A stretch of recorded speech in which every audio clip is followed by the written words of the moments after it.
بسم اللہ الرحمن الرحیم، السلام علیکم ورحمۃ اللہ۔ جناب، پیغام رمضان سحری کی خصوصی نشریات میں، اور ہم بات کر رہے ہیں آج تاقراتوں کے تعلق سے، ہم بات کر رہے ہیں شب قدر کے تعلق سے، لیلۃ القدر کے تعلق سے۔ ہمارے ساتھ آپ کی پسندیدہ اسکالرز ہیں اور ہم سوالات ان کے حضور لے کے جا رہے ہیں۔ تو جناب محترمہ جہان شاہ، ہم آپ کی سمت آئیں گے اور آپ ہمیں بتائیے وہ قصہ، ہم آپ کی زبان سے سننا چاہتے ہیں کہ جب جبریل امی آئے تھے اور کیا معاملات ہوئے تھے، اور پھر ہمیں یہ بتائیے کہ وجہ تسمیہ کیا ہے اس کی۔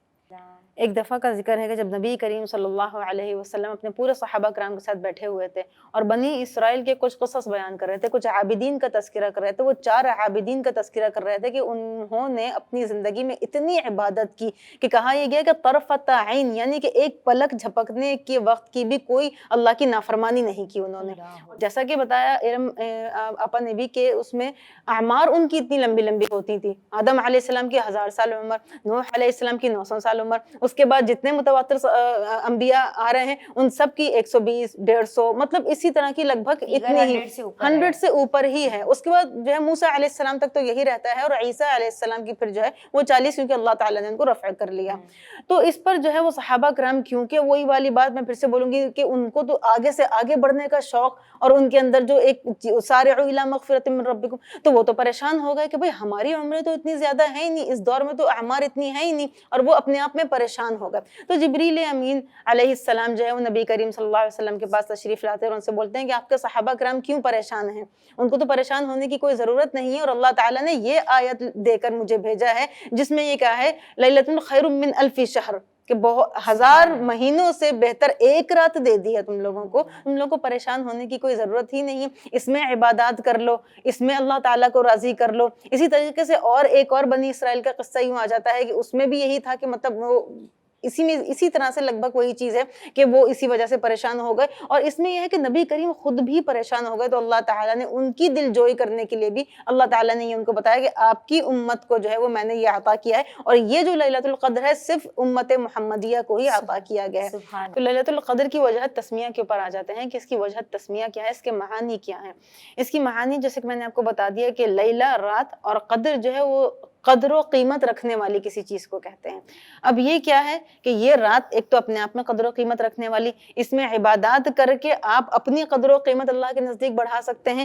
اس میں وہ قرآن نازل ہوا جو ذو شرف و قدر ہے، کن کے اوپر نازل ہوا؟ جو نبی کریم سب سے زیادہ جو ہے وہ قدر و قیمت رکھنے والے ہیں۔ کس امت کے لیے نازل ہوا؟ وہ بھی امت سب سے زیادہ قدر و قیمت رکھنے والی امت ہے۔ تو یہ بہت ساری اس کی فضائل بھی اس سے ہمیں ظاہر ہو جاتے ہیں کہ اس کے کیا کیا فضائل ہیں، اس کی کیا کیا اہمیت ہے۔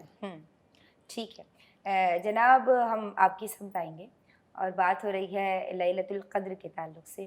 یہ جو بڑی قدر والی رات ہے، اور اس سے منسلک کتنے سارے قدر والے حوالے ہیں جو ہم بے قدروں کو نصیب ہو گئے ہیں۔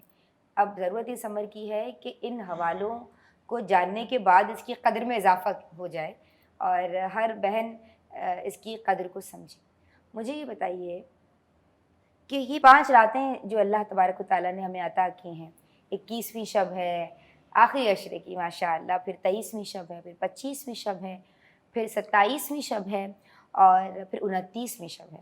تو یہ 5 راتیں کیوں ہیں؟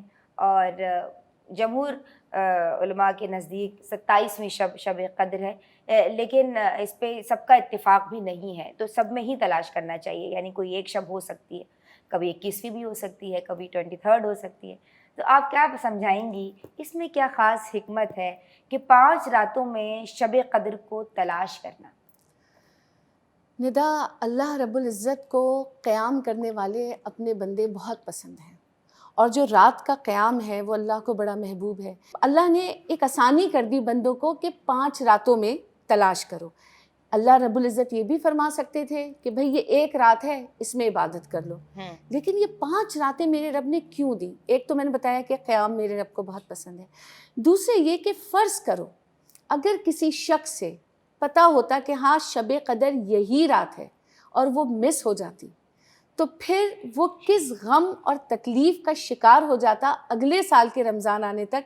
تو میرے رب نے اپنے محبوب کے امتی کو اس غم سے بھی بچایا سبحان کہ اگر ایک رات اس کی مس بھی ہو گئی کسی بھی وجہ سے جو کہ نہیں ہونی چاہیے تو اسے پتہ ہے کہ بھی اگلی 4 طاق راتیں موجود ہیں اور اللہ رب العزت کی رحمت سے اس کو یہ یقین ہے کہ میں طاق رات کو پالوں گا, میں شب قدر کو پالوں گا. اس آخری عشرے کو اگر رمضان شریف کو کسی طرح ضائع بھی کر چکے نا تو اس آخری عشرے کو ضائع نہ کریں, کیونکہ شب قدر وہ رات ہے جو آپ کی رات کو صبح میں تبدیل کر دے گی. کیا بات ہے, سبحان اللہ.